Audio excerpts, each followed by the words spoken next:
Hello. On this episode, we begin a new book called Abraham Hannibal and the Raiders of the Sands by Francis Summers Cox. Abraham Hannibal and the Raiders of the Sands. Chapter 1, Stampede. Set August 1702. The boy heard the elephants long before he saw them. The cows he was supposed to be looking after were looking after themselves very well, and his brothers had all disappeared. It was the dead time of the afternoon, and the air was heavy and very hot.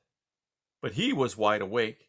He crouched in the damp red earth under the old thorn tree on the King's Hill, his white cotton breeches thick with red dust, carefully placing the last stalks of grass on the roof of a tiny hut.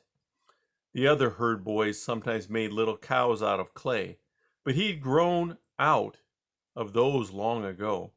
Buildings were what he liked to make, houses and churches, and sometimes great fantastical castles that fell down before he could finish what was in his mind's eye. "There's the cooking hut," he whispered to himself, "and this is Father's palace. Here's our hut. I won't do all the huts. Let's see, church next, or wall." He chewed his muddy fingernails and thought. Then he picked up a branch and scraped a rough circle around the little settlement, scooped up a handful of earth, and started shaping a yard wall. Then he heard it and felt it.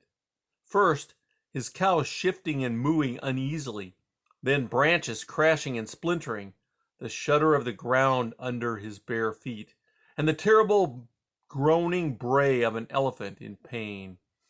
He bolted up out of the shade and looked down around him. From the wild lands of the west came trampling steadily through the scrub 36 or more elephants, cows, a few young bulls, and babies. Elephants! Here! Up in the highlands?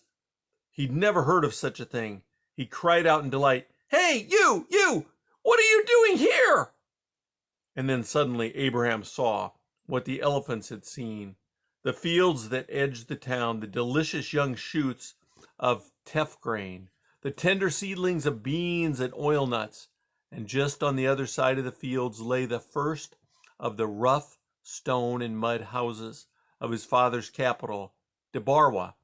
The herd's leader gave a great bellow, the babies squealed, and the whole troop broke into a heavy, blundering charge toward the crops. "They've got to be stopped. I've got to. They've got to be stopped. I have to stop them." Abraham hardly knew what he had in mind, but he found himself racing down from the little hill and across the meadows to get in ahead of the trampling feet. Between them and his town, between the trampling feet and the harvest, between the trampling feet and the little children, and the graybeards dozing in the yards, he could hear himself screaming, "This way! This way!" And then he was right in front of them, running half sideways, pulling off his white cotton cloak and flapping it wildly, then grubbing up stones as he ran and flinging them at the herd, willing them toward him and away from his town. He could see at the head of the crazed army was an old she-elephant, bellowing with pain and fury, her face oozing and puffy where a spear had struck in her right cheek.